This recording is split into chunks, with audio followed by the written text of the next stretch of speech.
Test.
Test.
Ça ne marche pas. Ouais, c'est ce que j'ai.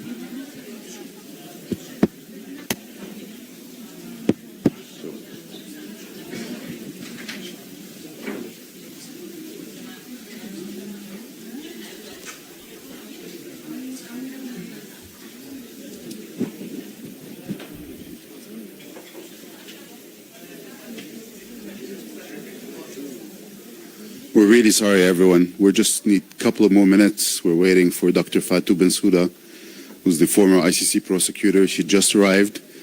She'll be here momentarily. Apologize for that.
Can we push in, please? Yeah. Thank you. This is the chat and the door. You don't have this. Perfect.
Let me...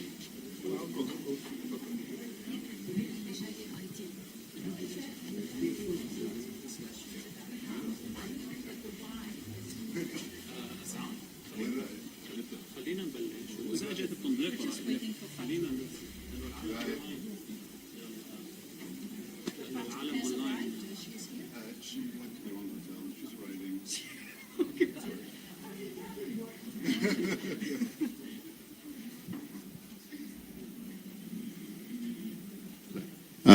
Good afternoon, everyone. Again, apologies for the late start. We're still waiting for Dr. Fatou Bensouda, who's on her way. She's probably 10 or 15 minutes away, but we will start anyway. Welcome everyone. Thank you very much for coming today. On behalf of Beitna, the White Helmets, and SNHR, I would like to welcome everyone. I'm Asad Lashi, I'm the Executive Director of Beitna, and we think after the Duma report that was issued by the IT of the OPCW, it's an opportune time to have a question or to have a discussion on accountability, on what is next, really. So, at least for the Duma attack and for the Khan Sheikhoun attack, the IT confirmed the responsibility of the Syrian regime on the use of chemical weapons against civilians.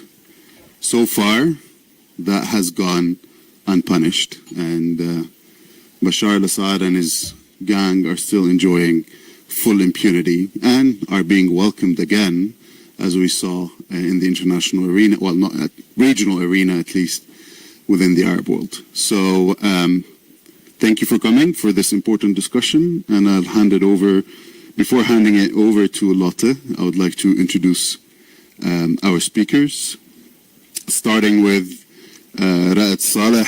Most of you know Raed better than I do. Raed is the chairperson of the White Helmets, the Syrian Civil Defense. Then Fadl Abdel Ghani, who's the chairperson and director of the Syrian Network for Human Rights. Lubna Kanawati, the deputy executive director of Women Now, but also a member of the Chemical Weapons Victims Association. Ambassador Stephen Rapp, former U.S. ambassador for war crimes, and Ambassador Mika-Markus, who's the EU representative to OPCW. Thank you, esteemed panelists, for joining us today, and our discussion will be moderated by Lotte Leek. Am I pronouncing it correctly? Yeah. Lotte used to be the EU director for Human Rights Watch, and she's currently the chairperson of the ECCHR. I'll hand it over to you, Lotte, and thank you again.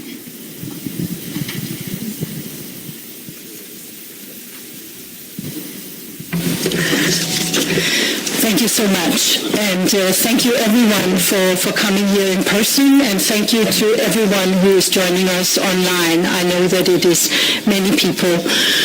Now that both pleases me, and of course it's also a cause of frustration, because it means that there are still so many open questions and unanswered challenges when it comes to Syria and atrocity crimes.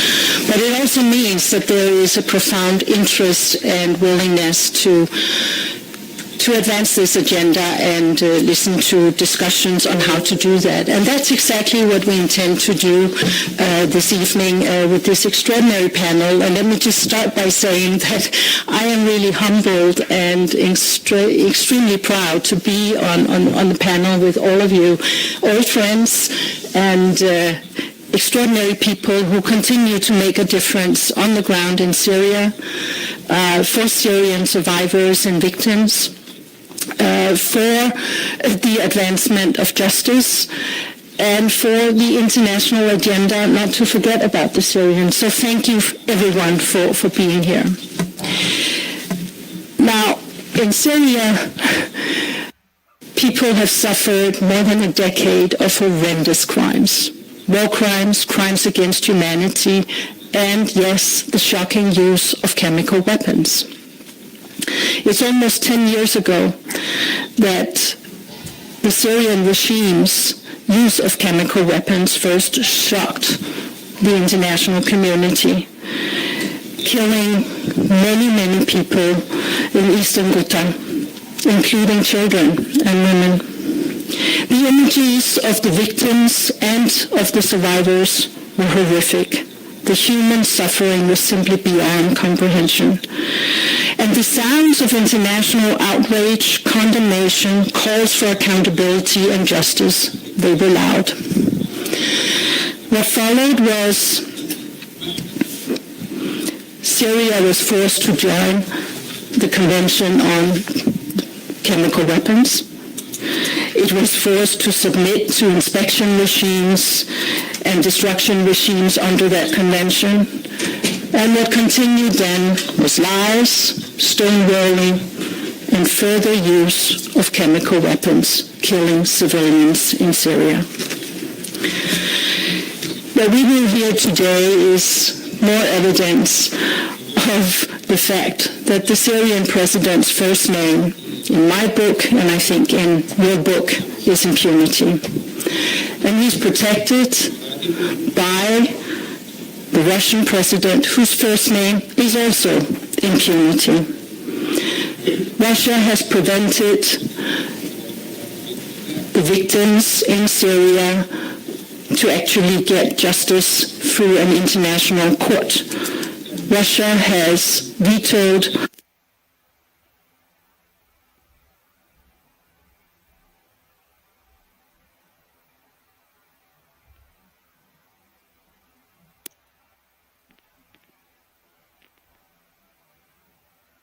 national law and jurisprudence enjoy immunity from prosecutions under universal jurisdiction or national courts. So what we will hear today in our discussion, we will be reminded of the crimes that have occurred in Syria. We will hear about the victims, their suffering, but also their tireless work for justice.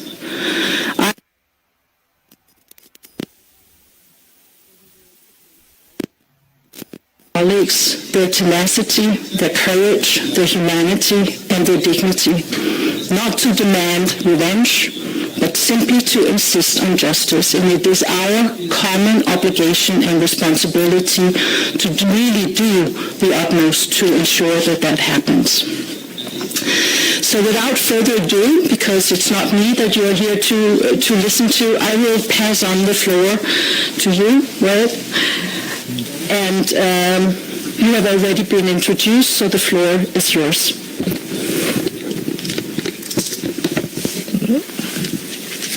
Thank you very much. I'm sorry I speak Arabic. I'm trying headphones.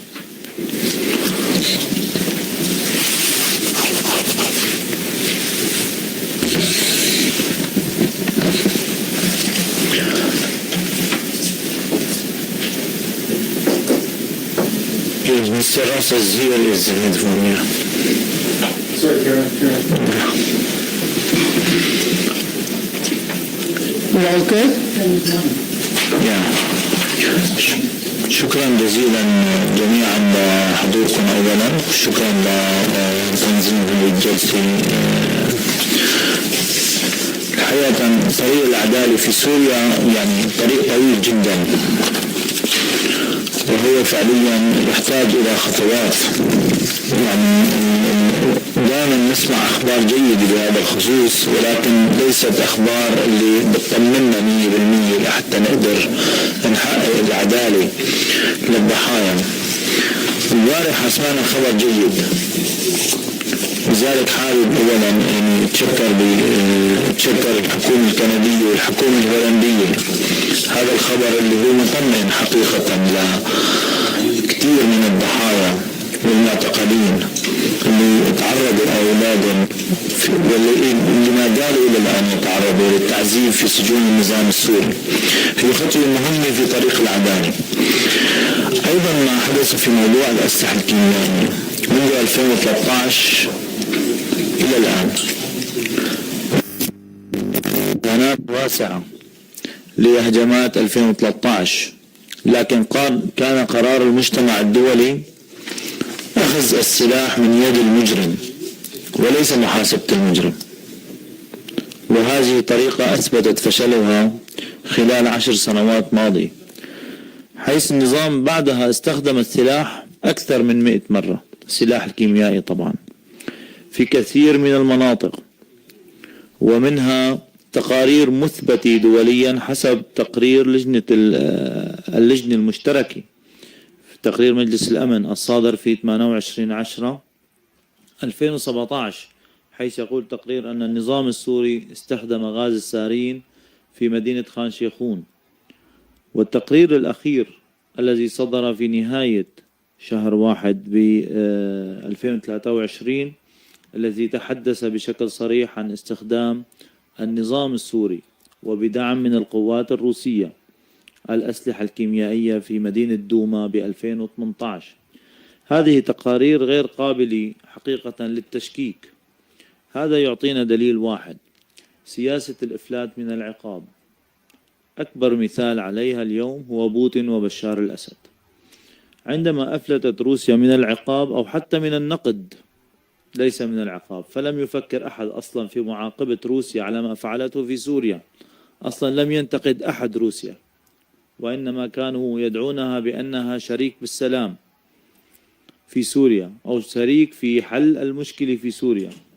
لكن الجميع يعلم اليوم بعد ما فعله بوتين في أوكرانيا بأن سياسة الإفلات من العقاب يمكن أن تؤدي إلى مجازر أخرى، إلى جرائم أخرى، كما يحدث الآن في أوكرانيا، وهذا مؤلم جدا.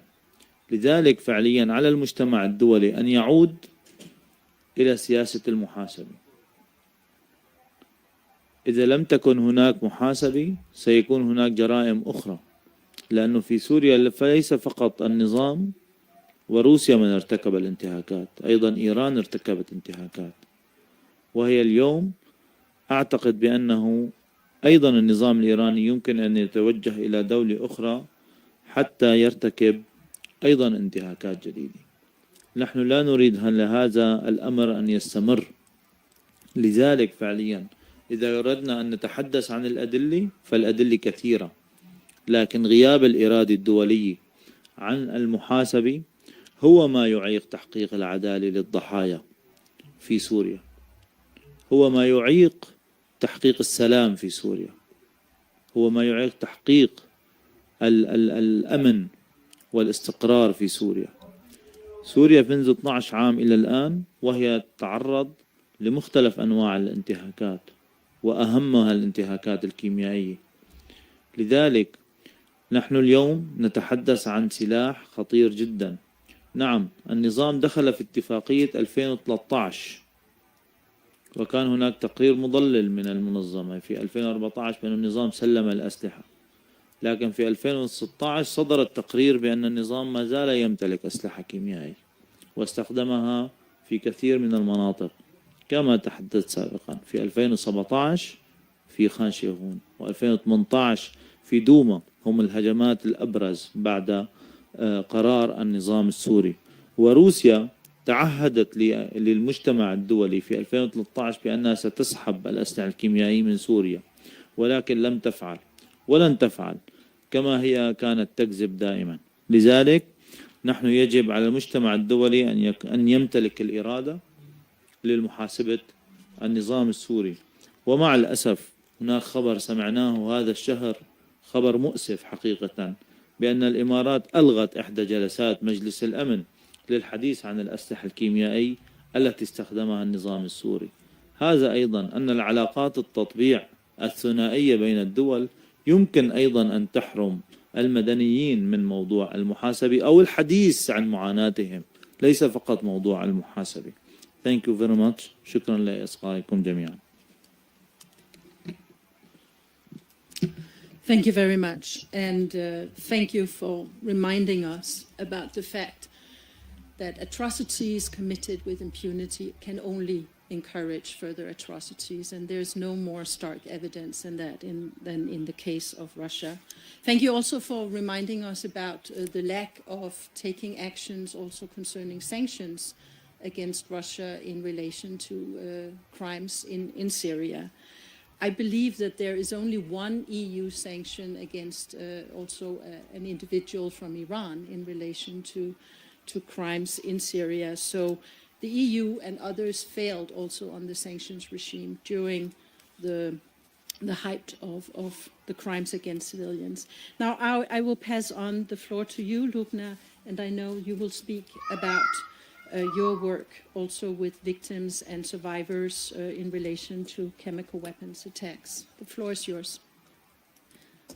Thank you very much. أنا كمان رح أحكي باللغة العربية.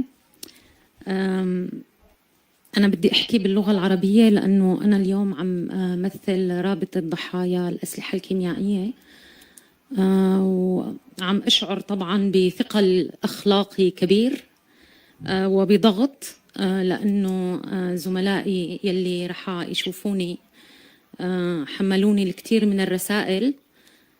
فأول شيء بدي يعني يكون عم بحكي بلغة مفهومة وواضحة لإلهم، وتاني شيء يلي بدي أقوله إنه أنا دائما بحب بلش بقصص شخصية، فبدي أقول كمان إنه أنا طول الوقت عم فكر إنه أنا بعرف عن حالي كناجية وشاهدة على مجازر الكيماوي، ومع هيك عم حس بعبء أخلاقي فظيع اليوم لأني بدي أحكي باسم الرابطة، وعم بسأل كيف العالم حسنان لحد هلأ ما يعمل أي خطوة تجاهنا، تجاه الضحايا أو أهلهم أو اللي نجوا، وساكتين عن كل اللي صار. الرابطة تأسست بعام رسميا طبعا بعام 2022، بس بلشت الأحاديث حول تكوينها من أكتوبر عام 2020، وكان الهدف منها أنه نرجع قضية الكيماوي تتواجد يعني بالمسارات الدولية. فأنا بدي أحكي شوية نقط ليه بالنسبة لنا كرابطة وكأعضاء من المهم يكون في رابطة أول شيء ضحايا للأسلحة الكيميائية، وليش كمان مهم صوتنا يضل موجود. فبداية بدي أقول إنه نحن بحاجة لعدالة، يعني بحاجة لختام لقصتنا وللشيء يلي عانينا منه أو للتجارب اللي مرقنا فيها، وكمان ذوي الضحايا أو اللي نجوا من الضربات الكيماوية أو اللي فقدوا كمان أحباء بحاجة لأنه يحطوا يسكروا هاي القصة على الأقل بشكل لائق ويعرفوا يتعاملوا معها. فبداية بدي أقول أنه نحن بحاجة لاعتراف بأنه الكيماوي، بأنه ضربات الكيماوي هي جرائم ضد الإنسانية وترقى لجرائم الإبادة، وكمان نحن بحاجة لحتى نشوف في تحرك دولي تجاه المحاسبة، اعتماد آليات محاسبة شو ما كانت. صار في أكوام من الأدلة والتوثيقات اللي قامت فيها المنظمات السورية وحتى اللجان الأممية ولجان التحقيق، وما عاد ينقصنا الأدلة لحتى نمشي بالمحاسبة. يلي بينقصنا اليوم هو الإرادة السياسية بأنه يصير في مجال عملي للمحاسبة. نحن كرابطة ضحايا عم نحاول وعم نقوم بتوثيق الشهادات للناجيين والناجيات من الضربات ولذويهم، وكمان عم نكون جزء من القضايا يلي مرفوعة حاليا بالمحاكم اللي عم تستخدم الولاية القضائية العالمية. الأعضاء عم يعرضوا نفسهم للخطر لأنه لحد الآن ما في عنا ولا نظام حماية شهود ولا في أي آلية لحماية الشهود. الناس عم تحط حالة تحت الخطر بس إيمانا منا أنه لازم يصير شيء بملف الكيماوي ولازم يتحرك أي شيء ليصير فيه محاسبة. ونحن بنعرف كمية إصرار النظام وحتى حليفه الروسي على قضية الكيماوي تحديدا، وكمية التضليل يلي أصابت هي القضية وحتى استهداف الشهود وتكذيبهم وتكذيب روايتهم.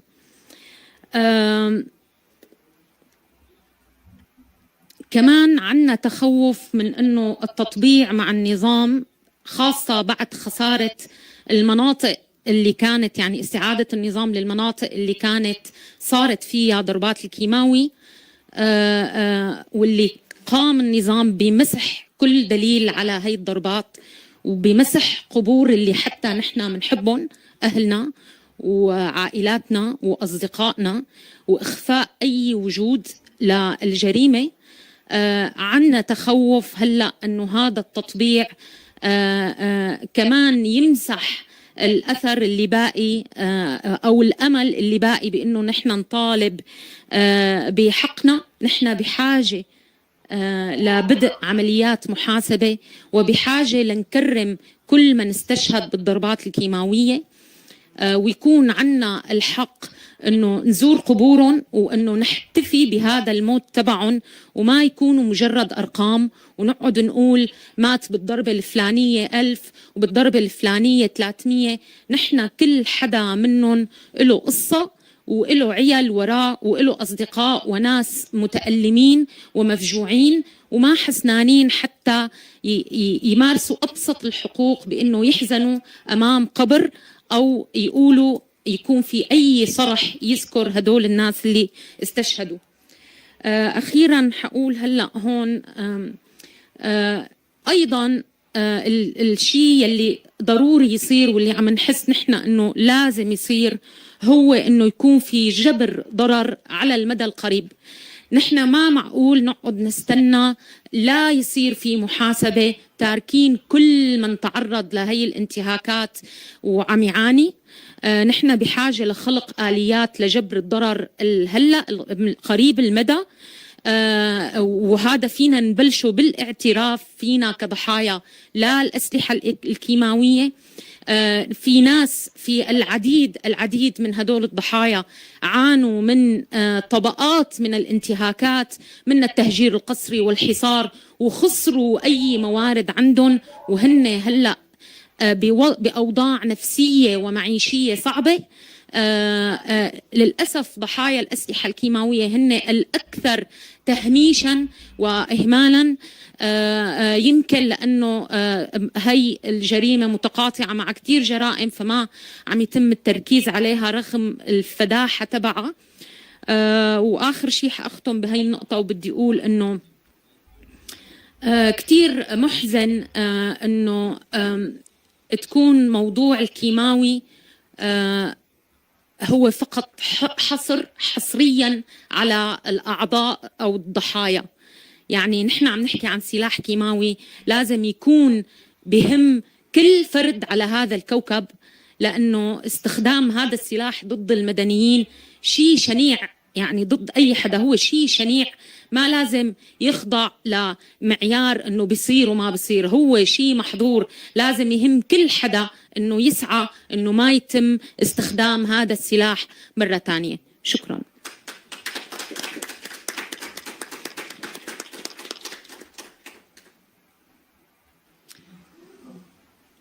Thank you very much, Lubna, and thank you for reminding all of us about the absolute necessity of having a victims and survivors-centered approach to justice.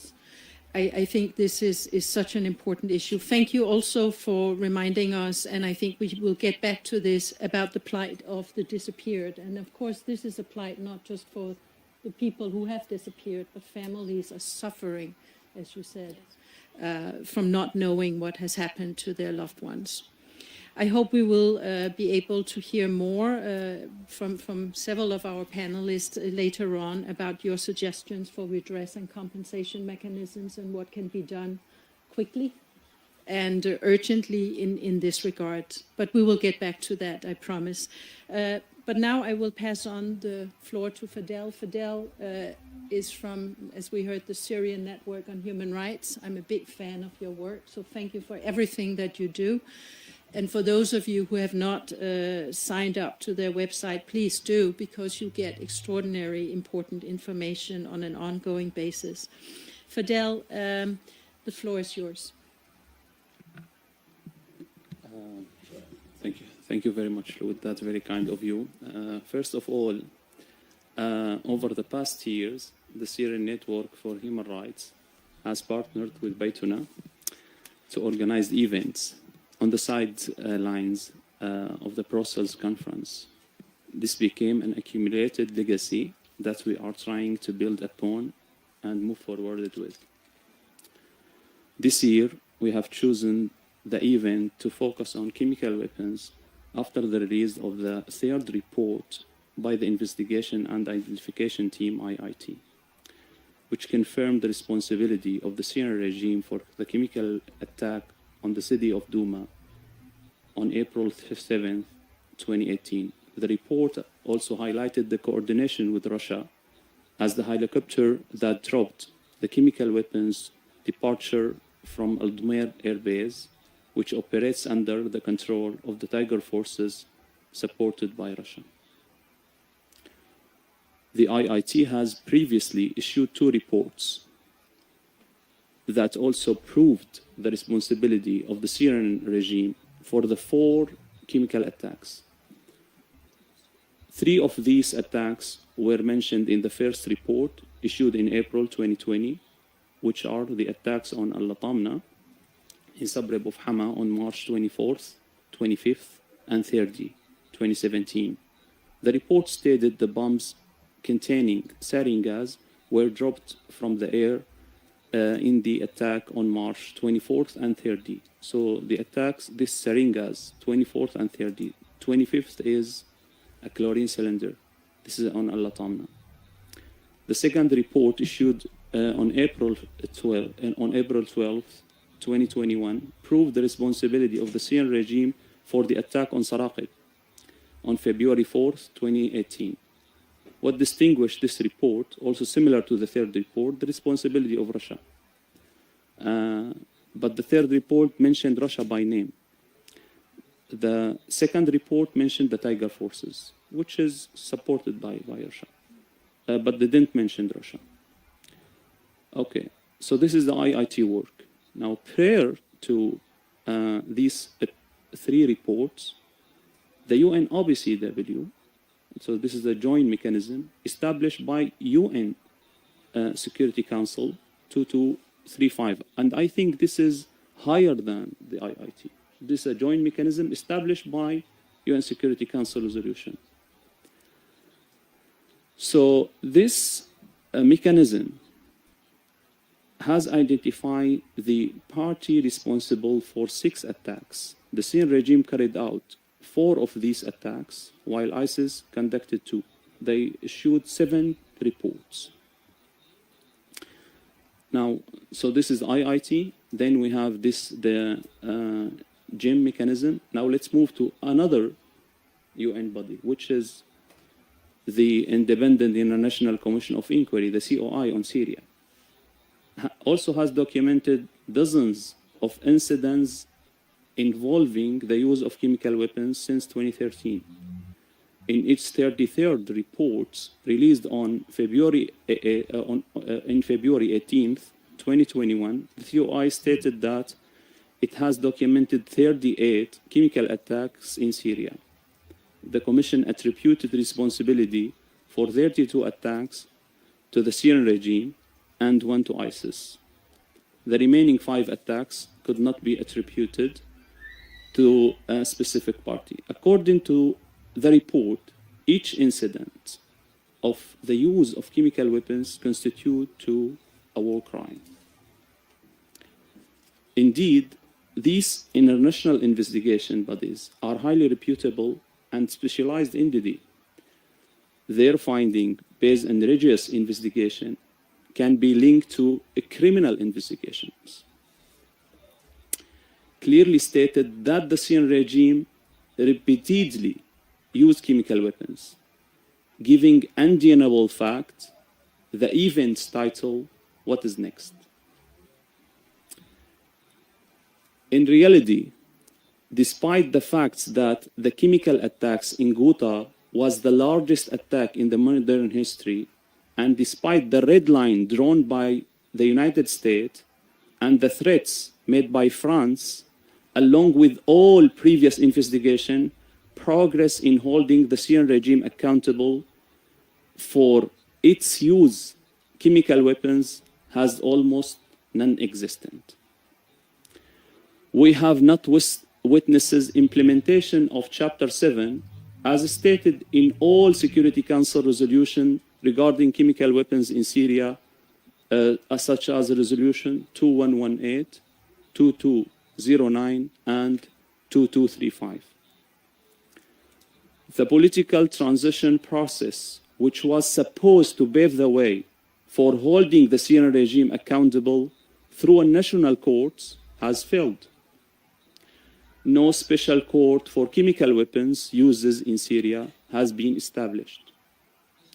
Unfortunately, what we have witnessed in recent weeks with some Arab countries normalizing their relation with the Syrian regime, which involved in crimes against humanity and war crimes, and the use of chemical weapons raise doubt about the credibility of the United Nations and the international community.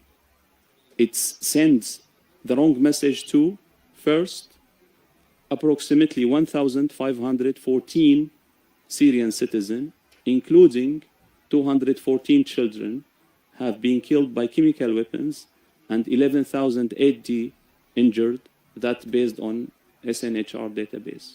Secondly, to the dictatorship worldwide and non-state actors such as ISIS and others, that they can escape punishment if they use weapons of mass destruction against their own people, as long as they don't use same against the others.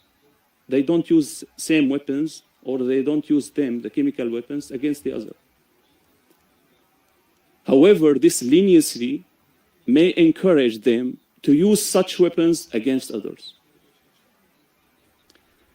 Based on all of this, the international community must take action to provide justice for victims of chemical weapons in Syria and hold the Syrian regime accountable. This can be achieved through the establishment of a special court and by expediting the political process, which paves the way for transitional justice in Syria. Thank you so much. Thank you very much, Fadel, and thank you for laying out in such detail the amount of evidence that is really there and can be used for prosecutions. It's, and I think this is also something Lubna raised, the evidence is there. We don't need to necessarily collect more evidence in order to succeed in criminal prosecutions. What is missing is the path. The good news is, of course, that there are investigations conducted by at least 3 national prosecutors in relation to the chemical weapons use in Syria, in Europe, currently going on. None of them have resulted in concrete indictments or identification of perpetrators in this regard. We'll get back to that because that also has something to do with limitations in those European jurisdictions that are conducting these investigations. So we will get back to that later. Thank you also for your suggestion. And Steve, I think this is something that you may get into for your call for the establishment of a special international court or tribunal to actually prosecute the use of weapons of mass destruction, weapons or chemical weapons. Stephen, you have made a life out of fighting impunity, so we're looking forward to hearing also your suggestions in relation to fighting impunity for chemical weapons use in Syria. Well, thank you very much, Lata, and it's a great honor to be here among friends to talk about what more we can do for accountability for the massive crimes that have been committed in Syria. And as I continue to say, even in the face of the horrors in Ethiopia and Congo and Ukraine, the worst crimes of this 21st century are committed in Syria. And for them, we have not had, as we've had in other situations, a route to an international court. So really led by civil society and by survivors, it's been possible to develop evidence then in partnership with friendly states and organizations that has enabled some justice to be achieved. I mean, I've been involved in this file from the beginning, and even on leaving government, it made it my sort of #1 priority, working, of course, initially with Caesar and bringing his photos out and having them vetted by the FBI and delivering them to prosecutors across Europe, continuing to work as chair of the CIJA, which is, delivered documents that are so vital in showing the command responsibility for the campaign of disappearance, detention, torture, and murder. And then continuing as a board member of SETF, visiting Syria in February in the northwest after the earthquake, but also working to develop additional evidence showing that the kind of torture that was committed by the regime in 2012 and 2013, evidenced by the Caesar photos, continued and continues to this day, as shown in the testimony of new witnesses like those that we call the bulldozer driver and the gravedigger. There has been some justice, not enough, far from sufficient justice in these cases of detention and torture. We obviously have the success in Germany. We have other cases that are coming along in other jurisdictions. We hope soon, after 7 years of investigation in Austria against a brigadier general, we will see. And of course, we were all thrilled with the filing yesterday by the Netherlands and Canada in the International Court of Justice under the Convention Against Torture, something they'd announced 3 years ago, but it had been necessary to go through this sort of process of trying to work it out of court. And of course, that did not work with the Syrian regime that's implicated in these crimes. That's on the torture front, and that's where we're largely talking about the numbers have disappeared. That Fidel's organization, I don't know what your number is at the moment, 130,000 or more, and many of whom sadly may be dead. Others may still be suffering in these dungeons, and that's an enormously high priority. But we have had some justice response there. In the chemical weapons area, we have not, as others have said. And you know, I mean, if you're looking at a response other than Syria joining the OPCW, you of course have the result of the report in 2021, which led eventually to Syria's vote and right to debate being eliminated. Of course, that's something they didn't have in the first place. They didn't really want to be a member of the OPCW in the first place, so that's hardly taking anything away from them. And now with this Duma report, the question is to the international community, what else? Suspend the vote a little longer? Suspend the debate a little longer? I mean, is that a sufficient punishment, a sufficient accountability for the violation of a norm that's been part of international law now for really 100 years, since the first chemical weapons protocol in the mid-1920s? And it is very much a global norm. I think, you know, we have to find a way into court, and I respect enormously the work that's been done by various CSOs in bringing cases forward on the chemical weapons use in Germany and in France and in Sweden. I think we will probably see the first action in France, where we may have a suspect in custody, a relatively low-level individual, and the prospect of in absentia cases, which are allowed in France. We've recently, of course, seen on the detention front, the charges relating to the French citizens Patrick and Mazen Daba, killed in Almeza in Air Force Intelligence, the cases against Jamil Hassan, his deputy, and Ali Mamlouk. So we may see something like that in the French system. On the other hand, we know that national systems generally aren't going to do anything unless they can find somebody present in their jurisdiction, even when they have, like the French do, an ability to charge when they have a citizen of their own country that's been victimized.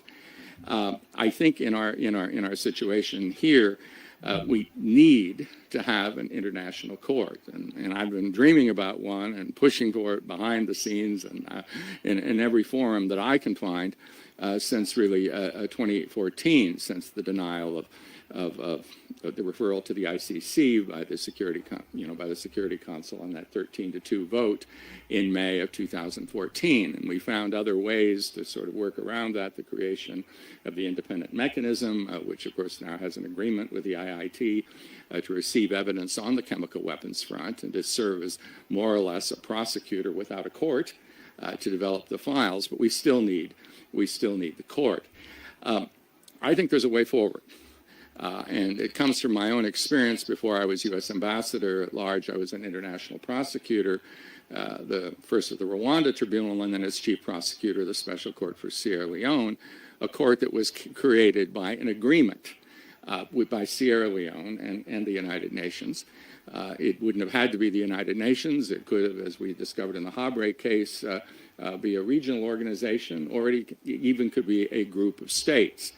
So the option, I think, is for states to take up what has been the call from the international community in so many resolutions from the OPCW, from the UN Security Council even, a few that have passed there without Russian veto, from the UN General Assembly, for accountability for these crimes, and to proceed to form a court in which they would delegate their right to pursue cases under universal jurisdiction to that court.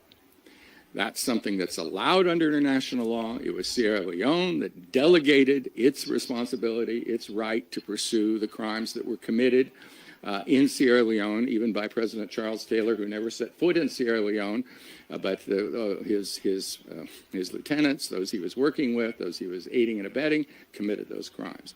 And so it was possible to establish that court without the consent, in that case of Liberia, in this situation, without the consent of Syria. And so I think that that is the way forward if we're going to proceed. Now, frankly, I think that the discussions that have happened on Ukraine have to some extent opened the way on this. Now, you know, Ukraine, from the point of view of the rest of the world, it has a sort of two edges to it. We see more attention to the crimes of war, more attention to atrocity crimes than I've seen, frankly, I think almost in my lifetime, even more than we had at the time of the war in the former Yugoslavia. Everyone's talking about war crimes, genocide, crimes against humanity, aggression, and for the first time, it's on the lips of major international leaders. And there are enormous efforts that are going into that. And there's a lot of thinking that's been going into it. And one of the ideas on it is, of course, recognizing that the ICC already has jurisdiction over war crimes, crimes against humanity, and genocide committed in Ukraine. The ICC has jurisdiction by reason of the jurisdiction having been transferred by Ukraine and 42 states having referred the case. It doesn't have jurisdiction and can't get it in the ICC over aggression. So countries are beginning to talk actively about creating a court which would delegate their rights under universal jurisdiction to proceed with aggression or respond. There's another theory. They're responding to a global norm and creating a court to do that. And of course, we already have now an investigative office that's been established at Eurojust to become sort of the office of the prosecutor for that.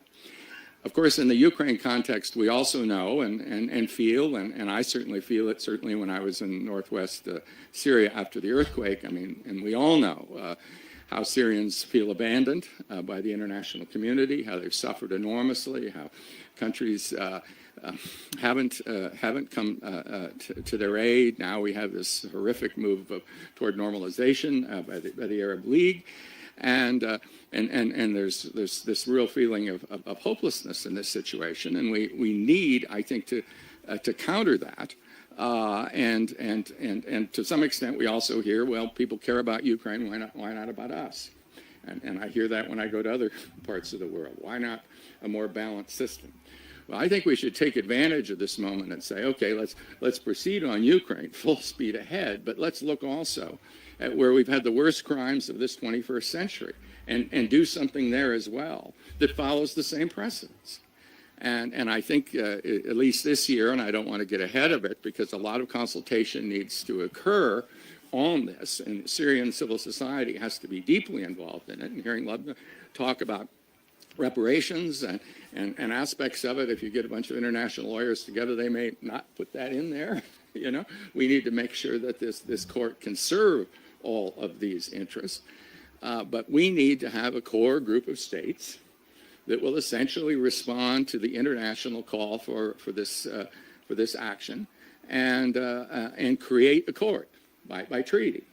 Create a structure that permits member states and also associated member states to be part of it. Well, what do we get there that we don't get by the sort of cases that we already have in universal jurisdiction in Sweden and France and Germany? One, We reach out more globally. We find partners north and south. We make it much more difficult for suspects, for people involved in the scientific research center, for political leaders, for military leaders, for others to travel anywhere. It's not just a matter of not showing up in the EU. They don't know where they're going to get arrested. There's a greater possibility, as I saw in Sierra Leone. We didn't have Chapter 7 powers from the Security Council, but we got Taylor in Nigeria just because, countries cooperated and brought the pressure to bear. And without that, we wouldn't have succeeded. So I think the chance of getting suspects into custody would be far greater with a court that represents a group of states.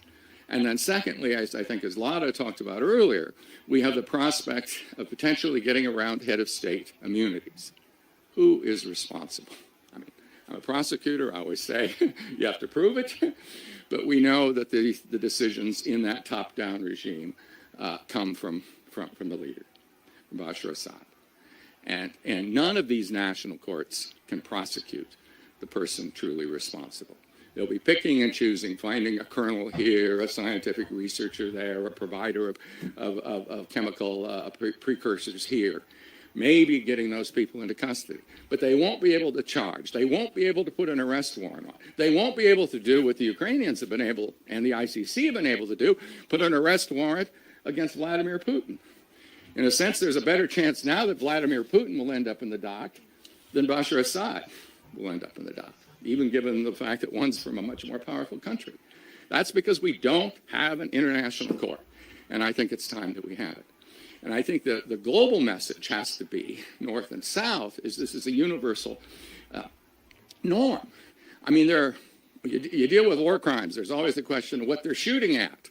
Was it a military target? Was it a civilian target?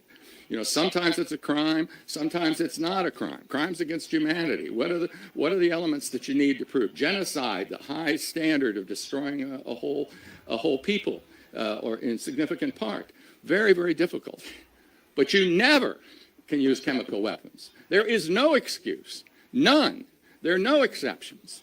It's a question of never, jamais, nunca, niemals, abadan. You don't use it. We need to enforce that norm, or the international system of law fundamentally doesn't exist. So I think that's the call that we need to make. Now, in the past, there have been divisions, frankly, in Syrian civil society. Do we want to go there, another international court? Now, I think we really have to get together, develop the proposal, find 2, 3, 4 countries that will join this, and others that will support it, and get it done. Thank you.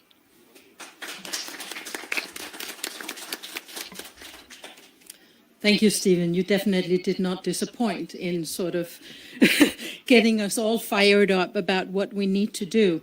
Thank you also for reminding us, because I do think this is important, about what the Ukraine or the war against Ukraine has shown us what is possible, and actually what we can do if we want to.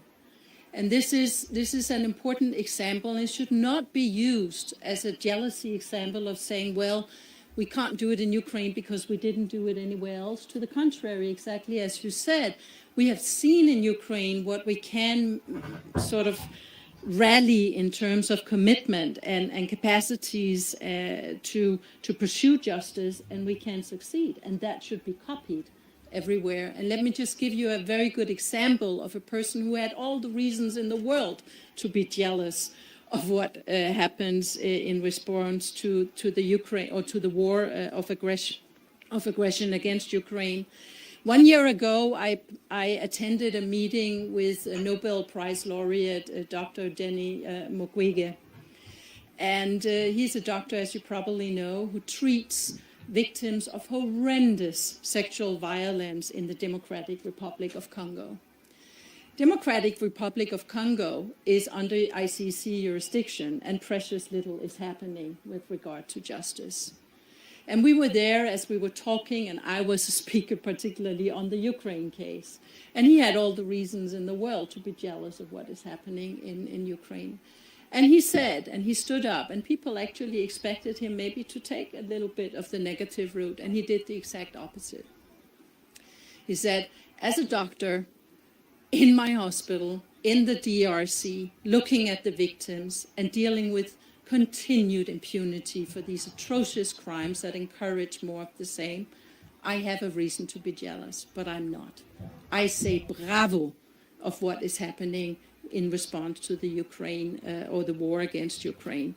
And I say to all of you in this room, and that was his words, now copy that for my country and every other country where victims deserve justice.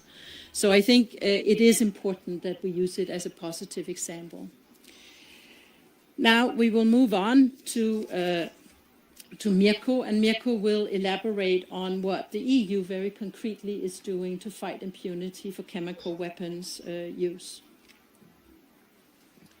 Thank you, Lotte, and I would like to thank the organizers for inviting an EU representative.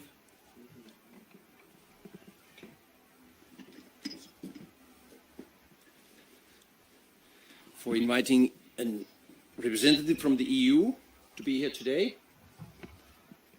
It's a great honor, thank you. At the beginning, I would like to refer back to the title of the main event, which is the future of Syria and the region, and also refer to what the EU is doing, because I was asked actually to provide some information on what the EU is doing as regards Syria and the chemical weapons. But first of all, as Syria, since more than 10 years, the EU has been the biggest financial supporter also of trying to, in particular, help the situation through humanitarian help and support. But the EU has also made efforts to create conditions, to help create conditions for ending the chaos and preparing the ground for peace eventually. And this includes strong and unconditional support for civil society. As we know, there will be no lasting peace without a strong, varied and healthy civil society. And I think that a good example of this, of importance of civil society, is actually also today, on how you have kept this issue of impunity in the minds of people, and more importantly, states and the international community. I think that is something that we and you should not forget. You have managed to do that. But as regards the chemical weapons, so the Organization for the Prohibition of Chemical Weapons, the OPCW, plays a key role in shedding light on the chemical weapons use in Syria and does the groundwork also for accountability. The EU is present in all possible ways supporting OPCW and making sure that they can continue its work, and this includes financial, political and diplomatic support. And not only EU, but also the 27 EU member states. So it's always not EU and the EU member states, and this is very well seen especially in the OPCW context. According to the Director General of the OPCW, the EU is the biggest voluntary contributor to the OPCW activities. What does this voluntary EU support cover? I would like to offer you concrete examples. It includes, and it included a contribution to the destruction of the Syrian chemical weapons stock at its time. We contribute to the OPCW Syrian missions, including the investigation and identification team. We contribute satellite imagery to enable investigations of the IIT, of the investigation and identification team. The EU clearly and constantly messages on the Syrian non-compliance. We influence and sensitize chemical weapons convention states parties to the non-act to it, to support the work and make these results known around the world. There's also something which is, I mean, many issues are not known or seen, but which are of utmost importance, which have to be done. For example, countering Russian narratives. They are very harmful, especially because they are so consistent, coming back and just reinforcing the lies. So somebody will have to counter that. And it is a huge effort. I know, for example, the US, I mean, you have in State Department, you have a specialized department for that. We have imitated you. In the EU, we have established a service which is called the EU versus Disinfo. And you can find it on the internet. Basic stuff sometimes, but these things will have to be even repeated, countered. So these are certain things that, you know, you don't see them, but they are actually quite important.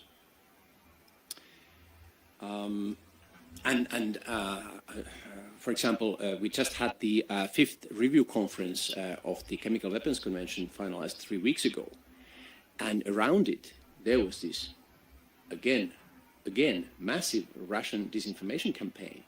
We did everything we could in all social media platforms, statements. So, I mean, we really tried to counter that Russian narrative.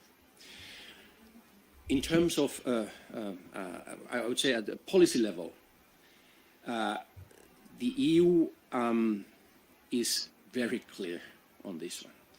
There can be no impunity, and those responsible need to be and will be held responsible. Focus on will be held responsible. And there are, and you know, I'm talking about at the EU level, so 27 member states together. But as has today been mentioned many times, we should not, I would not like to underestimate the importance of what certain EU member states are doing nationally. Those 3 that have already been mentioned, and some others who are working on, but we haven't yet seen any concrete results. But there is something to be expected. Another important area, I think, is, and concrete one, is the EU specific chemical weapons sanctions regime that was established in 2018. So it was actually the second specialized sanctions regime of the EU in general. Okay, we can say that what does it do? But we do have 36 names on that list, and those persons will not travel. They will not have their. They will have their assets seized. We can find them. So I think that we shouldn't underestimate there also the importance of these kind of. Should I say, indirect measures against people who have been involved in development and use of chemical weapons. And it's not only legislation or regulation at the EU level. There are also many countries who want to join the EU have actually who apply these sanctions. So it's not 27, sometimes it's even 40 countries already. 40 countries, I mean, the number is growing. But just to perhaps finalize, so I think there is a record of concrete issues done by the EU. And I would like to finalize by saying that all issues that are being done are not at the level of sanctions or direct. I would like to say that there are other actions that may be small steps, but things that we should not ignore because they help to create the conditions and tools for making prosecutions possible and more likely. And I would like to share with you one example I have here with me. It is a handbook. I will later on circulate this. You can have a look at it. It is a handbook called A Prosecutor's Guide to Chemical and Biological Crimes that the EU has produced together with the UNICRI, the UN Interregional Crime and Justice Research Institute. It's been issued in 6 languages, online and in normal book version, including Arabic. And we are in the process of trying to make it the distribution as wide as possible.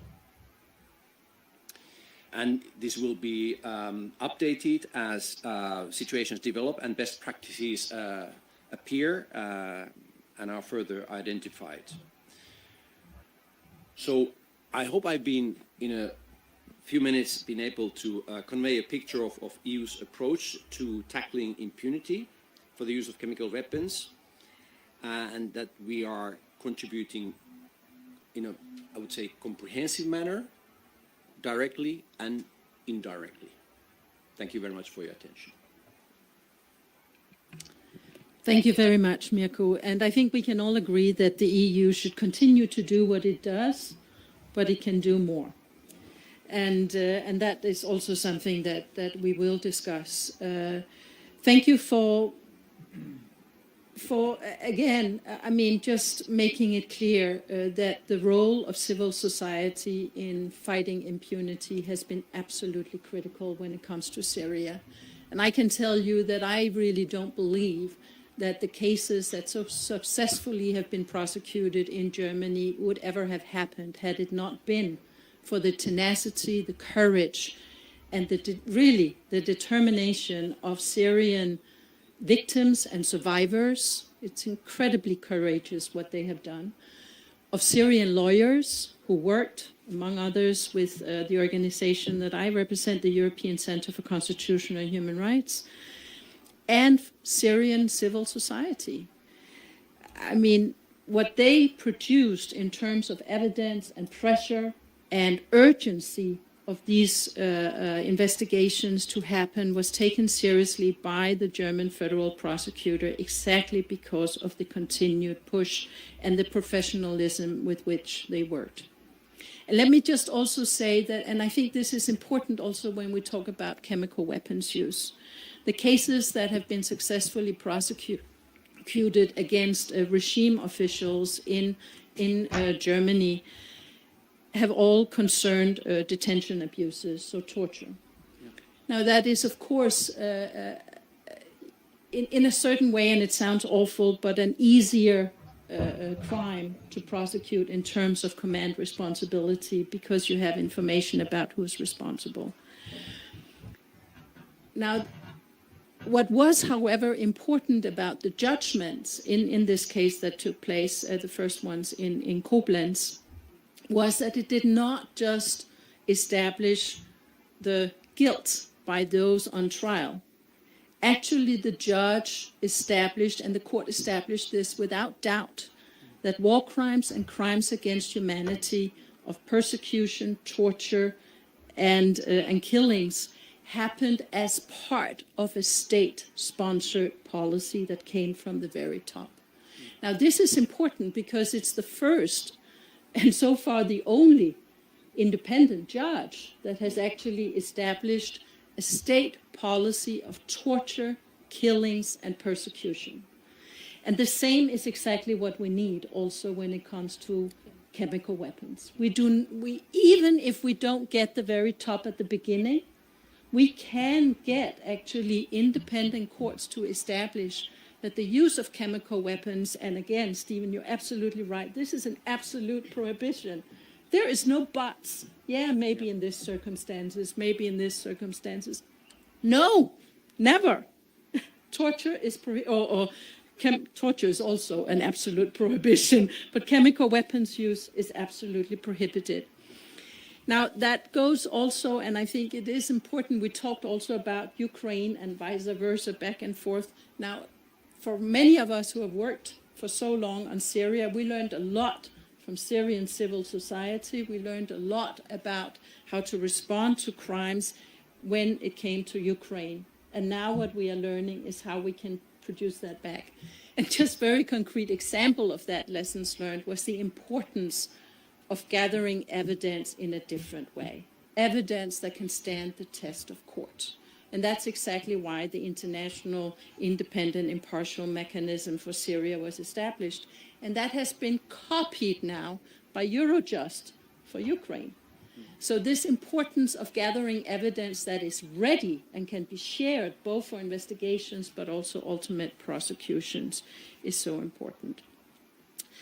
So before we go to the floor for questions, and I don't know, are there also online questions that I should collect? Or there is no online question. Okay. But she's on her way.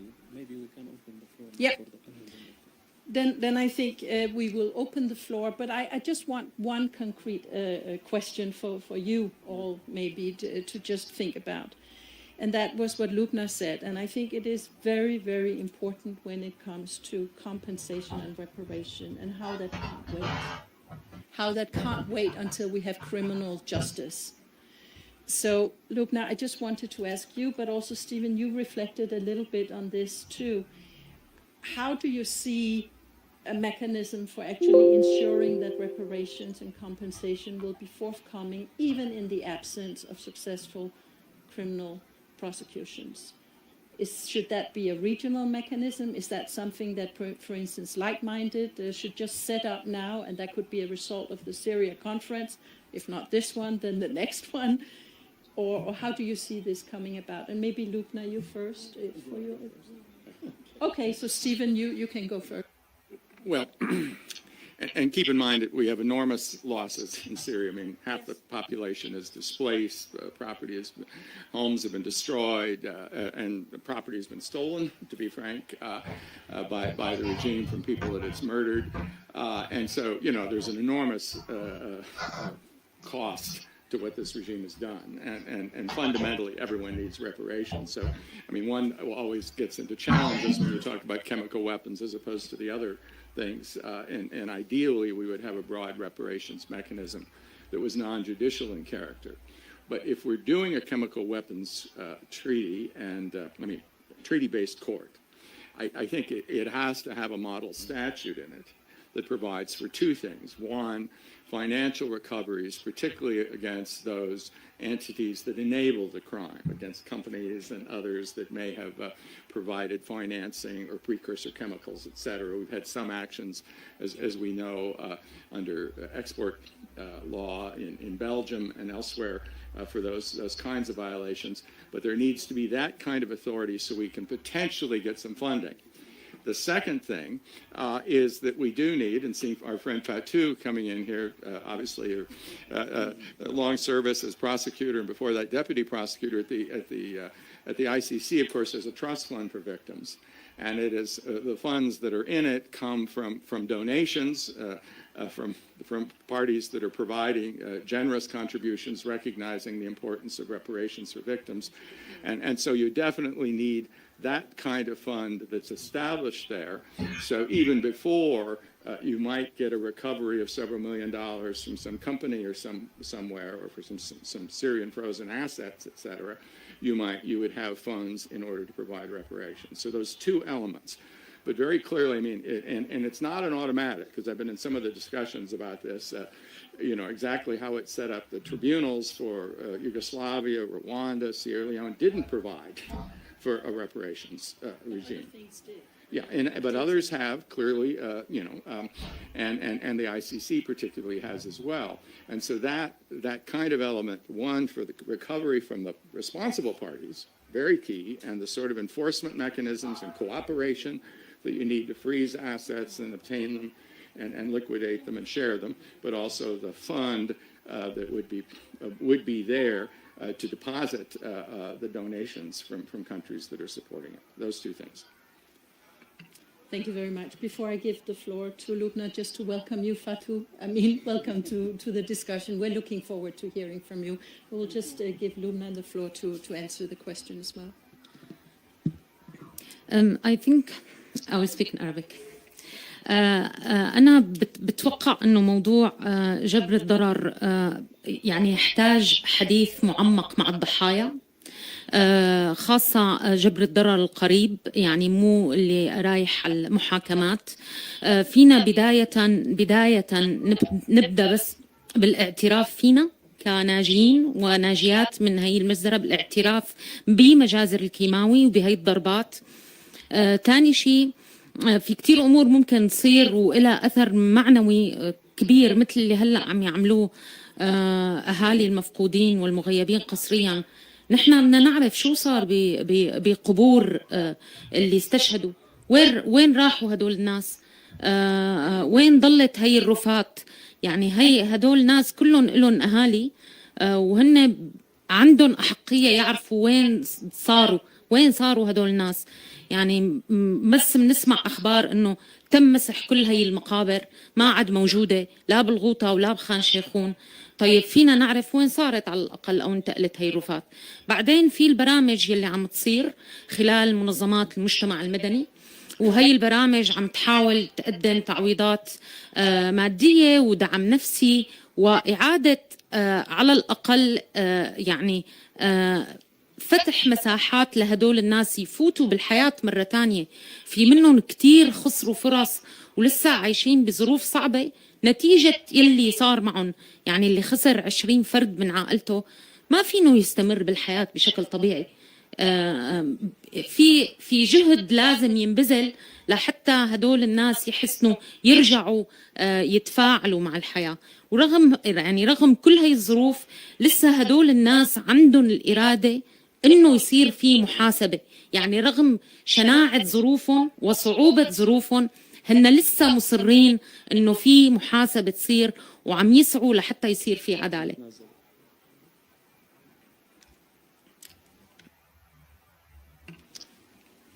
Thank you so much, Lubna. And again, thank you for raising the importance of Syrians disappeared and their families. And it's, of course, both on finding out if some are still alive and pursuing freedom for them.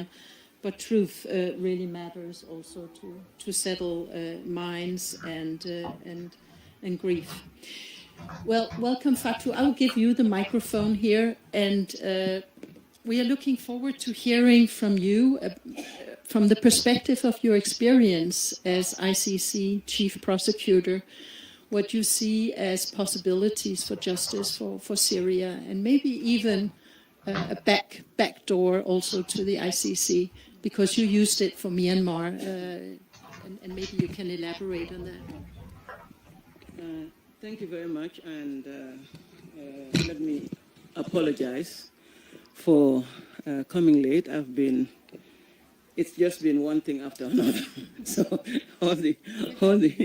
yeah. So but I'm pleased that finally I was able to be here, and perhaps maybe what I will say is has already been covered. I don't know, but I want to just recall the experiences and the efforts that were made at the ICC regarding the situation in Syria. As you all understand, Syria not being a state party to the Rome Statute, we could not do much, except if the circumstances such as Syria making a declaration accepting the jurisdiction of ICC, which was, we all know that was highly unlikely, was not going to happen. Also, the UN Security Council making a referral, as they did in the case of Libya and Darfur, for Sudan, for Darfur. That also we have seen what has happened. There was an attempt, I think it was in 2014, yeah, in 2014, but we all saw the results and the fact that it was vetoed by Russia and China, and therefore it did not happen. And I can tell you that definitely Syria is one of those countries and situations that also created this criticism against ICC. You know, many people who did not understand the jurisdiction of the ICC were thinking that it's double standards, that we could actually, you know, go in and investigate in the situation in Syria. But this was not the case, because there is the jurisdiction of the ICC, but there are also limitations to that jurisdiction. And one of the first things being the fact that the country itself has to be a member of the ICC, a state party. If you are not a state party, you could make a declaration and accept the jurisdiction of the ICC. This has been done a few times whilst I was there, and Ukraine was an example. Ukraine made a declaration accepting ICC jurisdiction, because until now, too, Ukraine is not a state party to the Rome Statute. But that declaration did not have any end date. And this is why it was, in addition to the fact that about 39 countries have made a referral to the prosecutor of the ICC to intervene. But if you don't have that declaration, that's another reason why the ICC could also not intervene.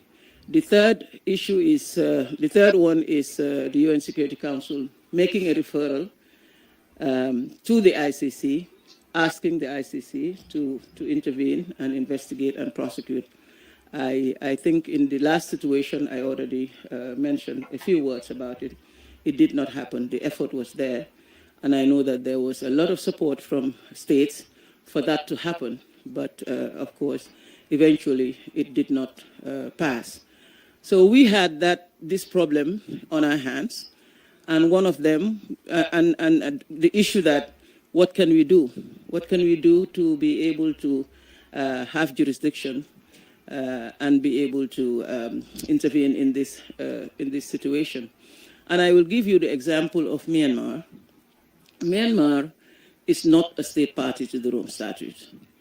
And therefore, what was happening in Myanmar, we could not, the same circumstances, same situation was there already.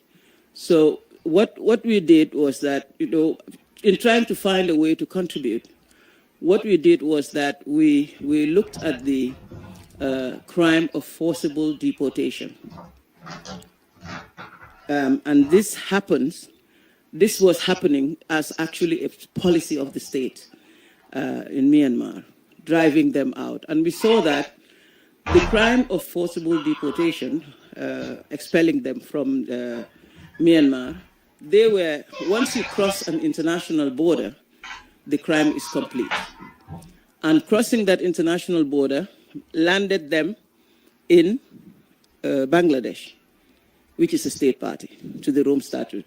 So we argued before the judges that actually part of the crime has happened on the territory of a state party.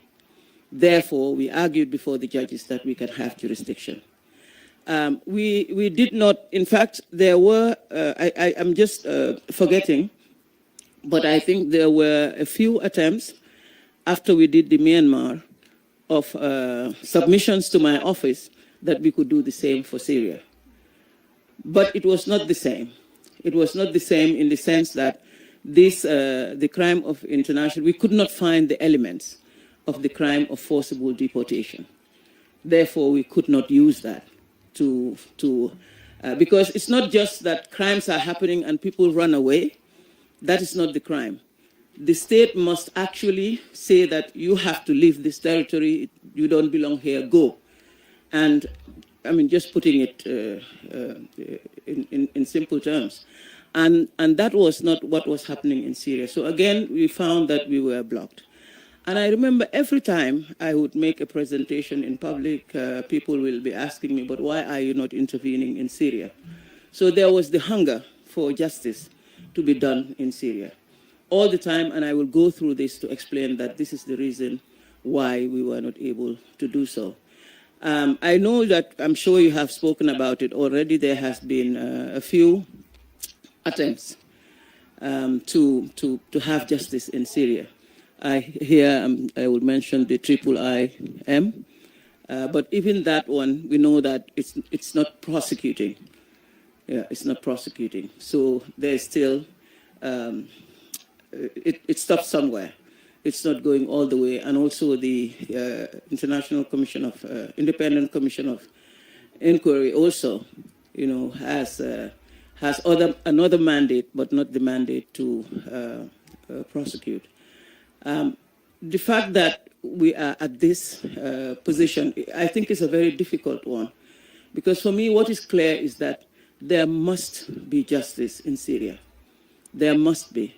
And the issue is finding a way to do that. I know there have been attempts also at a universal jurisdiction, but that we see also has its limitation. And probably it's not all the people that, or those people who could actually be indicted would probably not live for those countries who are doing universal jurisdiction to get their hands on them. So these are very, very difficult moments. I do not have the answer, I'm afraid, moderator. I don't have the answer that a tribunal should be set up. I'm not so sure whether, even with respect to the General Assembly, which established the IIIM, whether something can be done there, such that the powers or the mandates that perhaps the IIIM has could be extended. Perhaps I'm just thinking could be extended to also have the mandate to prosecute the crimes that it is actually investigating, because I know that they also support a lot others who are trying to, even those who are doing universal jurisdiction receive a lot of support from the IIIM. So I think I will, maybe I should stop there, and perhaps I can have questions which I will respond to. Thank you so much, and thank you, of course, for the reality check about how difficult it is. Let me just, to advance on what you said, the case for possible deportation from Syria was because it was based on people fleeing into Jordan, and Jordan is indeed an ICC state party, and that was the case made with respect to Myanmar and Bangladesh.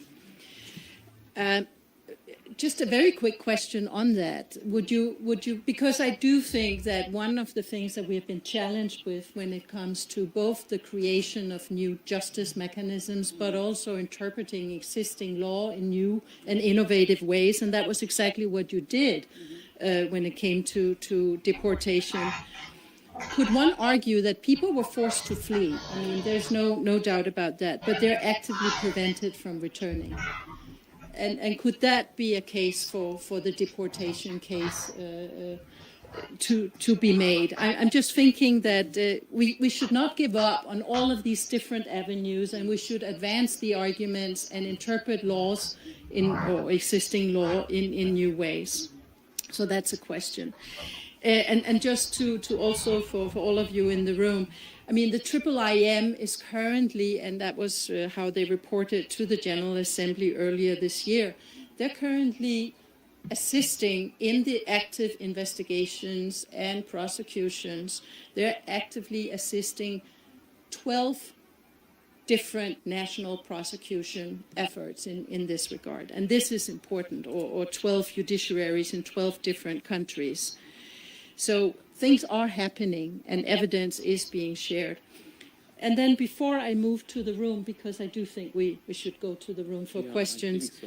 let me just also for all of you just to think about. The ICC got the powers to prosecute heads of government, state, and foreign ministers and came into power to do that. It's the only existing international court and the only court that can do that, actually. But it got that power when 60 states had ratified the statute. So just for also the floor to think about, could we simply think about establishing, if not a complete tribunal for Syria, but one specifically for chemical weapons, just by 60 states? And then we would have to still win that argument in front of judges, but that would, in a certain way, get over the immunity using the ICC example. So think about that, and now we will take questions from the floor, and I see already hands. So I'll just, if you ask your question in Arabic, just give us a quick notice. So you first. Yep. No, actually, I'm gonna ask in English if I may. Yeah. All right. And also because I think all of my fellow Syrians know what I'm gonna say, so it's nothing new. Okay. So for the past 10 years, most of the UN-mandated investigative mechanisms have been accumulated an overwhelming amount of data about the repeated use of chemical weapons against civilians. However, most of these data are sitting in a warehouse collecting dust because we don't have a judicial mechanism actually to present this evidence. And here I'm going to echo what Ambassador Rapp has been saying, that since the Syrian road to the International Criminal Court is blocked and will always be blocked, and I don't think anyone here is under the illusion that Syria will ever see its referral to the ICC. So we obviously need an alternative litigation processes, an alternative judicial mechanisms to deal with the issue of chemical weapons, and of course a special court for the use of chemical weapons is, I think, one of the major demands to here. And here I'm going to move to Ambassador Leinonen from the EU. What you mentioned, sir, about what the EU has been doing when it comes to the chemical weapons, to be honest, any Syrian NGO has been doing that for years. So, for instance, you said countering the misinformation by Russians. The White Helmets has been doing that for 10 years. You mentioned the booklets and instructions. I can name 3, 4, 5 Syrian NGOs here who actually published that and trained people on this. So for me, it's really kind of frustrating that the almighty EU is actually doing less than a small-sized or medium-sized Syrian NGO. So what can you do? My suggestion is that when the opportunity presents itself, something like what the Ambassador Rapp said about a special court, we're hoping that the EU as an entity and different member states will support that notion, because that's when I can convince myself that the EU is actually doing something with the chemical weapons. Not social media, not booklets, not all of this, but actual tangible things to bring justice to the victims. And there's a quote I learned from Ambassador Bensouda in different discussions. Sir, as you know, justice delayed is justice denied. Thank you. Thank you very much. I saw another hand. Yeah. Do you have a microphone? Please use a microphone, because then people online can also hear you. Thank you. Thank you very much. Well, history tells us that war criminals were not defeated, or many war criminals were not defeated in courthouses. Unfortunately, this is the story of our history. And when reading memoirs of Secretary Kerry, and articles of Ambassador Ford, and statements made by President Obama himself, it was geopolitical calculations, political calculations, interests, stopped the United States from punishing Bashar al-Assad and fulfilling the red line that was drawn by President Obama himself. Later on, we had the 2118 UNSC resolution. Mohammed Katoub just told me that he was more educated in this field more than I do. That the chemical weapons were used 165 at least after the 2118. And in the 2118, there is a reference to the use to refuge to the Charter 7 of the United Nations. My question to Ambassador Rapp, did the geopolitical calculations and political calculus in Washington change? I think without change in these calculations in Washington, and unless we have a determination, a will to hold these people accountable for the horrible crime against humanity they committed, no matter what we discuss about the modalities and the technicalities of how to enforce justice, I think we will not reach to that point. So my question is about the will and the calculations. Did they change in Washington or no? We are still stuck at the same vicious circle. Are there any other hands from the floor? If not, then I will give. Yeah, sure. I would ask this for Fatou Bensouda. Sorry, I will speak in Arabic. في الحقيقة التقيت مع فانتو بنسودا منذ 10 سنوات تقريبا وسألته هذا السؤال يعني. أوكي. التقيت بحضرتك فاتو بعام 2013 في المؤتمر الثاني عشر لتأسيس ICC وسألتك سؤال حينها وأعيد هذا السؤال اليوم بعد أن أوضحت ذلك. سألتك حينها ما هي الإجراءات التي يمكن أن يستخدمها السوريون للتوجه نحو ICC، علما أن جميع السوريين يعرفون أن يعني لا نستطيع بسبب عدم التوقيع على روم ستيت. وكان جواب لا نستطيع القيام بأي شيء، لم يتم ذكر هذه الخاصية أو هذه الإجراء بمعنى أنه ما تم فعله بماينمار. حاليا يعني في خطاب عام 2017 لبشار الأسد، وهنا أقتبس حرفيا ما قال. يقول بشار الأسد إن المجتمع لا يقاس بالأعداد ولا يقاس بالنسب، وإنما يقاس بالاندماج والتجانس، وينظر إليه ككتلة واحدة، كتلة متجانسة تقدم منتجا واحدا. هذا الخطاب جاء بالتزامن مع تصريح العميد زهير من المرتبات الحرس الجمهوري في الجيش السوري عندما قال من دير الزور: لن نسمح بعودة أي لاجئ سوري إلى أرض الوطن. ألا يعتبر هذان التصريحان المتزامنان هو يعني السابقة مثل ما حصل مع ميانمار؟ هل وضح السؤال السيدة فانتو أم وضحك؟ تمام، شكرا. Thank you very much. So now I'll give the panel, because we're running out of time, sort of the chance to respond to the questions. So particular questions concerning the establishment of an international court. Stephen, I think were for you. For you, Fatou, again, the Myanmar experience and the possibility of also making a case based on the rejection of people or prevention of people from coming back, from returning to Syria. Isn't that a case that at least should be tested? And if so, how? And I would also ask the other panelists to really respond both to the floor but also to what your colleagues here on the panel have said. So we'll take it from Fatou and then we will go down the panel.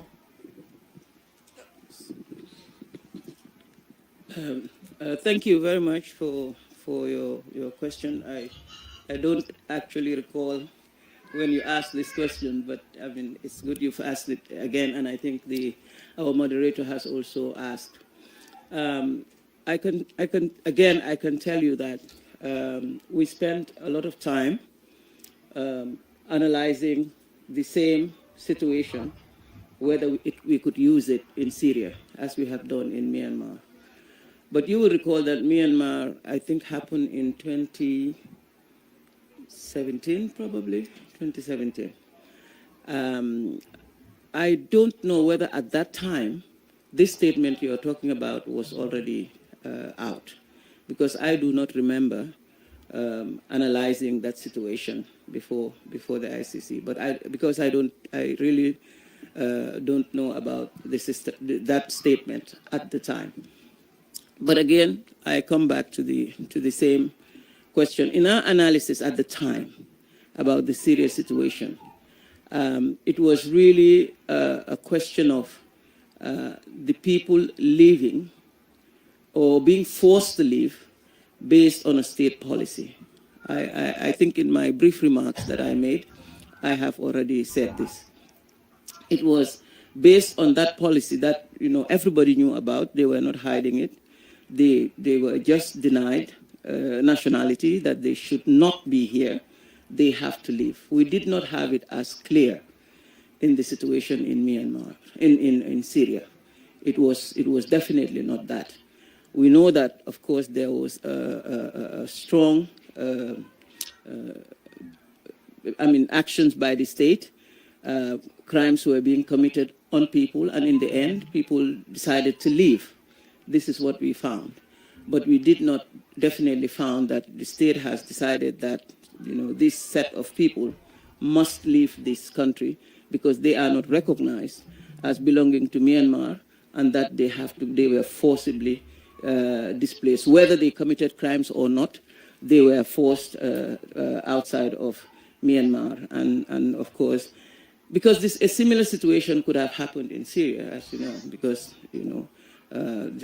another country where they have gone to is a state party to the Rome Statute, but we certainly lacked this element. You mentioned the issue of not being able to return. Not just being able, Well, being prevented from returning. I definitely will not pronounce very strongly on it. I do not think that the elements that we're looking for the forcible displacement or deportation in this particular event that they were asked not to return or prevented from returning would also qualify under the forcible displacement. I mean, I stand to be corrected. And it is not a matter that was examined, that we went through and examined the other side of this same crime that was being committed. Yeah, but yeah.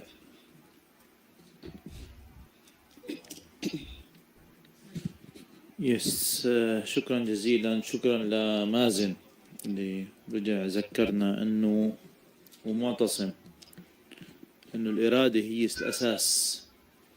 حقيقة يعني معظم الدول ليس فقط الاتحاد الأوروبي تحولوا إما لمحللين سياسيين أو لكتاب على السوشيال ميديا عن ما يحدث في سوريا.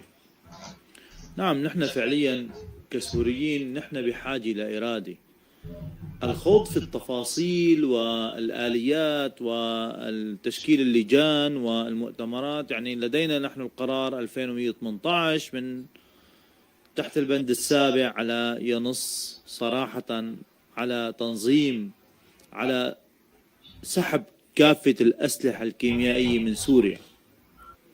ولدينا أيضا بنفس الوقت تقرير لمنظمة حظر الأسلحة الكيميائية بيقول أن النظام السوري لم يسلم هذه الأسلحة، فهناك مبرر كافي لحماية الشعب السوري.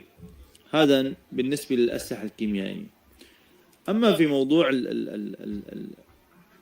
عدم وجود قرار أو عفوا هناك لدينا القانونيين موجودين معنا أكيد لديهم خبرة أكثر مني، ولكن بشار الأسد أصدر القانون رقم 10 الذي يصادر كافة أملاك اللاجئين والنازحين، وهذا أعتقد هو يدفع أو هو يعني بعملية أخرى أو بمنطق آخر هو عدم عودة هؤلاء الناس إلى منازلهم.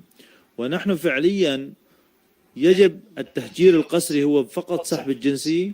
يعني عندما هجرت أهالي حلب في الباصات الخضراء وأهالي الغوطة والزبداني ودارية ودرعا وحمص، كل هذه العمليات التهجير القسري الممنهجي وباستخدام الأسلحة الكيميائية، ألا يعتبر هذه جريمة تهجير قسري؟ حقيقة هناك يعني مشاكل في تفسير القوانين، وكل هذا يعود لأنه لا يوجد إرادة فعليا لتطبيق العدالة للسوريين. نعم هناك الكثير من المؤتمرات وكثير من اللجان الدولية وكثير من حقيقة الأمور التي حدثت في العالم، لكن لو كان هناك إرادة دولي كان يمكن أن يأتوا مثلا أو يتكلموا عندما اجتمع المجتمع الدولي مثلا واعترف في الائتلاف ب 112 دولة وقالوا له وقع على اتفاق روما، أصبحت سوريا مثلا عضو في المحكمة الجنائية الدولية ونستطيع محاكمة بشار الأسد مثلا. هناك حلول إذا كان هناك إرادة، لكن نحن حقيقة ما نعانيه كسوريين ليس غياب الآليات، ليس غياب الأدلة، وليس غياب الشهود. الشهود الأحياء ما بتوقع. كم شاهد حي موجود بيناتنا على الجرائم؟ يرفع ايدهم. كم شاهد هون بالقاعة؟ الجميع شهود على وناجين وناجيات موزعين في كل العالم، لكن نحن نحتاج فعليا إلى الإرادة لحتى نستعيد فعليا تحقيق العدالة للضحايا، وهذا ما نفتقده في سوريا. What's the next؟ أهم سؤال الجلسة. في عنا ممكن خليني أقول fast step أو slow step، عنا خطوتين. خطوة سريعة، الاتحاد الأوروبي وغيره من الدول هل سنشاهدهم بالكوب 28 في دبي مع بشار الأسد؟ هذا سؤال مهم. هذا بيقول للمجتمع الدولي هل بتكونوا مع المجرم بنفس المكان؟ السؤال الثاني والخطوة الثانية اللي هي يتحدث عليها السيد السفير ستيفن راب، نحن فعليا بحاجة لمحكمة خاصة لسوريا.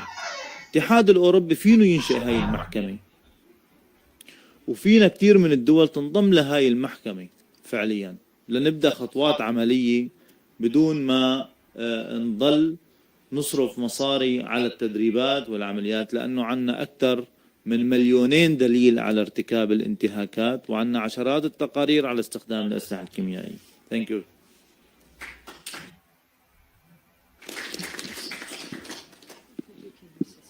Yeah, I can use this one and I'll speak in Arabic. يعني كمان تكملة لكلام الصديق العزيز رائد، نحن بنعاني بالحقيقة من ثلاث شغلات هي واقفة عمليا، ثلاث عوائق. الحل السياسي واقف تماما، والعدالة واقفة تماما، وثالث شغلة في إعادة علاقات مع بشار الأسد. طب كيف بدي أشرح للضحايا؟ يعني كيف بدي أقعد أتخاطب مع الناس؟ فقدت الأمل.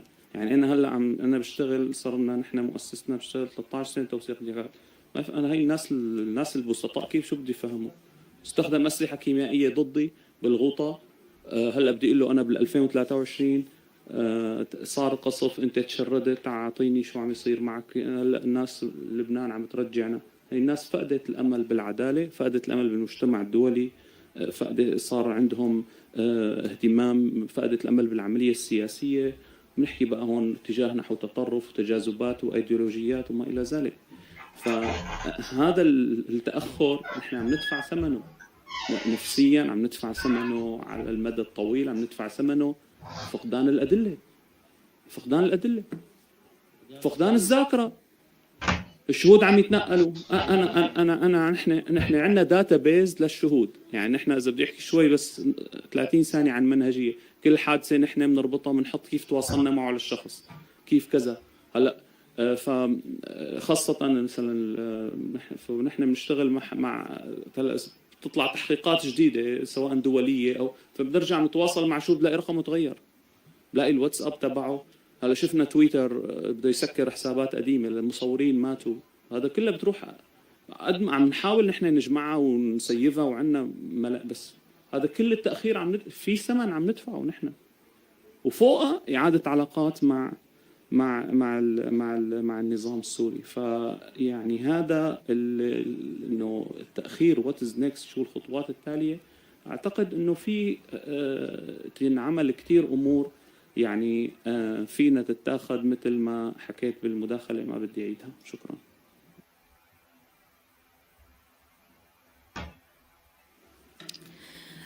أنا بدي أشير للنقطة اللي أثارها معتصم حول قرارات السيد أوباما، وبدي أقول أنه خيبة الأمل بتحقيق العدالة كان في لها تداعيات خطيرة على المشهد.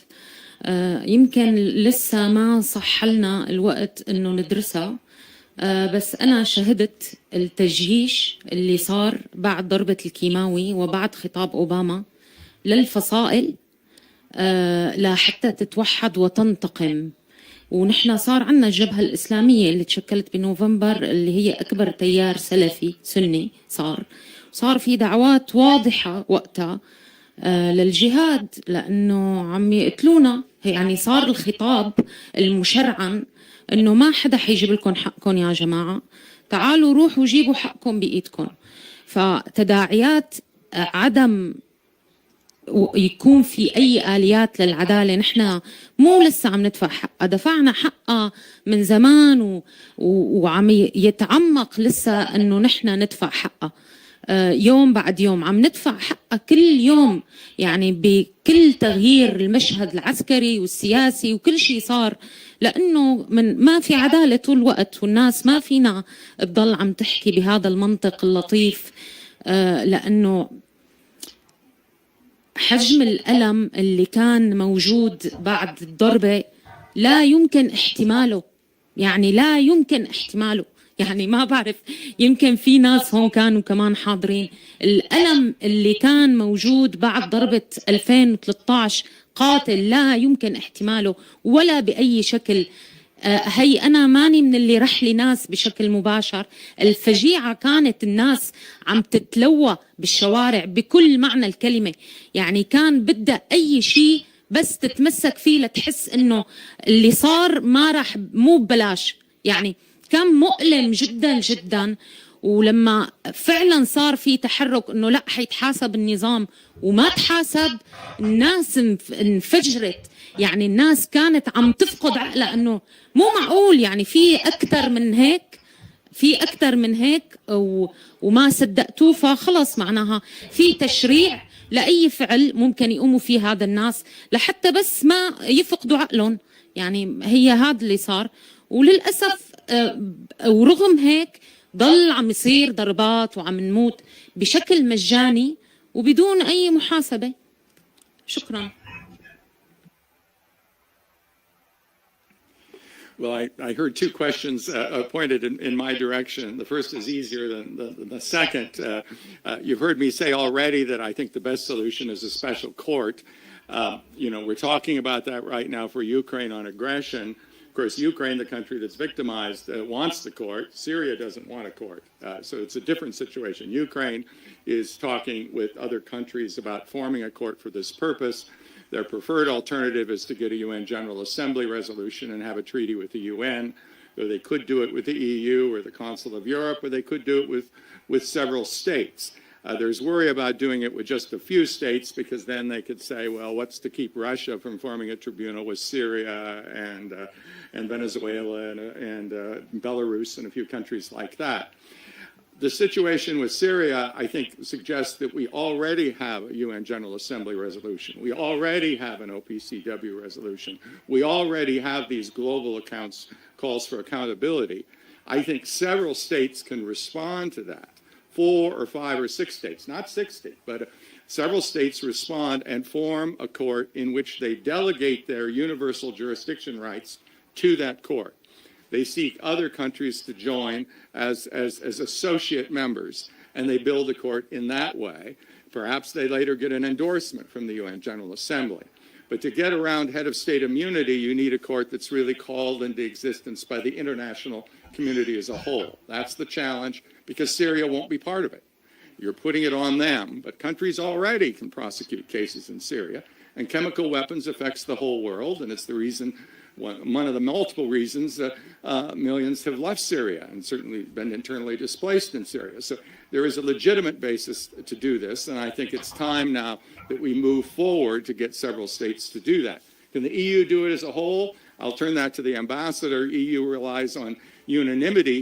May be hard to get all members of the EU to go that far. But certain key members of the EU, together with some countries from the global south, would be a key to move this forward. On the harder question, of course, I was a member of the Obama administration. I was an ambassador for 6 years, served until August of 2015. My jurisdiction was justice and finding ways to document these crimes, supporting the Commission of Inquiry, working for the initiative to create the Syrian Justice and Accountability Center, a hub for civil society to receive funding to build the documentation, trying to get the U.S., of course, supported the ICC referral and brought 13 countries together to support it.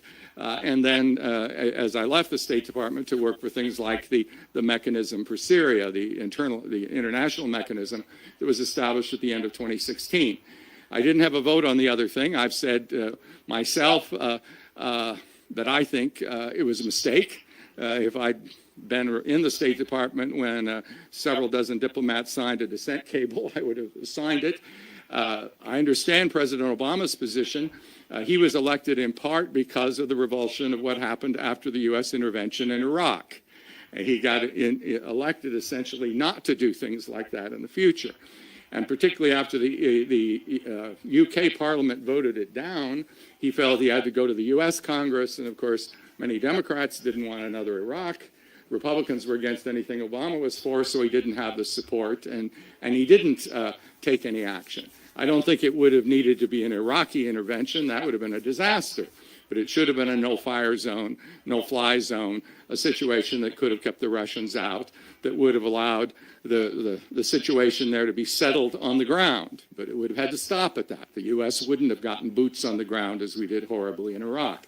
I think that the implication of that is a country like the U.S. doesn't intervene, as painful as it is when it does, as much as it gets blamed, as much as it becomes the issue. It frankly has a responsibility to get involved in these situations because the consequences with ISIS, with impunity, with what we now have in Ukraine are so great, not to mention the refugees that have the reaction to which has destabilized the politics of the West. All of those things happen when you don't exercise your global responsibilities. So it was a mistake, and I will say so to President Obama. And I think the chance, however, now that it would be reversed is very slight. The situation on the ground is far weaker than it was then. It would now involve active conflict with Russia and with Iran, of course. I think that's unlikely. On the other hand, I think the administration is going to be tougher on some of the other fronts than it's been in the past. It's being more creative. Today I see it wants to increase the size of the Security Council. That's the first time I've seen the U.S. support that as a proposal. But things that the U.S. can do short of a military intervention, I'm hopeful even on that we may be doing more to provide cross-border assistance in the future to Syria, particularly the refugees at Rukban. I think the U.S. realizes the mistake. I don't expect, however, given the situation, for us to be changed. So right now, it's justice, it's accountability, it's sending the signal that this regime is an outlaw and will be forever, that the individuals that have been implicated in these crimes will never be welcome anywhere, that those that consort with them will be marginalized. That's the kind of message that we have to live with, but we have to make sure that it's delivered. Thank you. Trying to be really concise seeing the time. Answering the remarks. Firstly, what you said, sir, is a tribute to the civil society, what you can do, what you have already done. So my hat off, chapeau. Secondly, I don't think this is a beauty competition. Both are needed. And thirdly, perhaps the difference here is that I think there is we should not forget the kind of resources the EU can invest in and the access we have to try to convince states and so forth. So perhaps the comparison is not exactly the best possible. But again, chapeau. The question whether the EU could actually establish a tribunal institution. Well, I'm not a lawyer. I am aware that, for example, the EU has an important role in establishment and functioning of the Kosovo special chambers. But then again, it was at the request of the country, and it is a very, very complicated legal structure. But I'm not excluding it. I'm just saying that, I would say that normally tribunals are established by state parties, and the EU is not a state party. We are not an ICC state party. In terms of the question of what's next, or I'm still saying about the tribunal, whether it's 60 countries, well, the question could also be, what about 50? What about 70, 75? I don't think it's a question of actually numbers. It is also a question of that it is, there are state parties, there are countries from all regions. That is at least an equally important consideration to be taken into account. As for the what's next, actually I'm very encouraged by what is happening around Ukraine. I mean, clearly there's a drive. Let's use that drive and bring Syria to the same level. What can be done in Ukraine? Hopefully things can be done. There will be done. And then we also say that Syria and the victims deserve the same, and we go for it. And at that moment, because I can't speak for the EU because it's 27 independent decisions, but once there is something, imagine what can happen when the EU throws its weight and resources also behind it. That is, at least I would like to finalize with this positive kind of vision in my mind. Thank you. Thank you very much, and thank you to the entire panel, and thank you to all of you for being here tonight and for also raising such important questions. I will just leave you with a few comments of my own. I think the first comment, and that came through from all interventions here today, both from here and from the floor, we simply have to reject the normalization of relations with the Assad regime. And that needs to be done at the absolute highest levels. It needs to be maintained, it needs to be persistent, and it needs to be forceful. Because if we are normalizing relations with a regime like this, we are normalizing the use of chemical weapons. We are normalizing torture, killings, enforced disappearances. I mean, we are normalizing the entire book of war crimes and crimes against humanity, and that cannot be allowed to happen.